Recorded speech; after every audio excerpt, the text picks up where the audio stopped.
ঈশ্বরের তো কখনো মৃত্যু হয় না। কালের নিয়মে তিনি শুধুমাত্র তার নশ্বর দেহটিকে ত্যাগ করেছিলেন। তিনি কর্মে বিশ্বাসী ছিলেন। তার এই বিশেষ দিনে আমার নিবেদন পথের দেবতা কবি মৃণাল কান্তি দাস।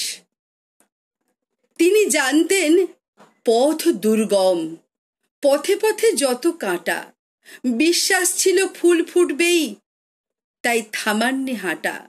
তিনি জানতেন নদী উত্তাল, ঢেউ থেমে যাবে ঠিক, রাত্রি শেষে সূর্য উঠবে, মাঝি খুঁজে পাবে দিক।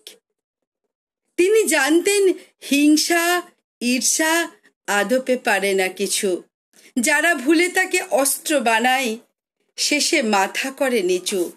তিনি জানতেন পথ চিরদিন পথিকের আশ্রয়, পথের পথিক ঠিক খুঁজে নেবে জীবনের সঞ্চয়।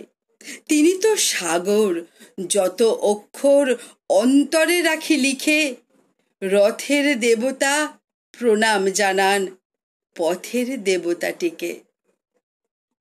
ভারী সুন্দর কথাগুলো লিখেছেন আমার প্রিয় কবি মৃণাল কান্তি দাস। আমার পরের একটি কবিতা আলোর প্রার্থনা, কবি অজিত বাইরি। আলো ছাড়া আর কোনো প্রার্থনা নেই, আলো চাই, আলো চাই, আলো।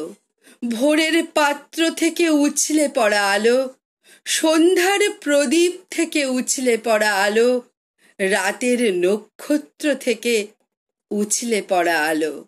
যত কালো মেখেছি দু চোখে, যত অবসাদ ক্লান্তি ভ্রান্তি অতীতের মুছে ফেলব শিশির স্নাত ঘাসের মতো।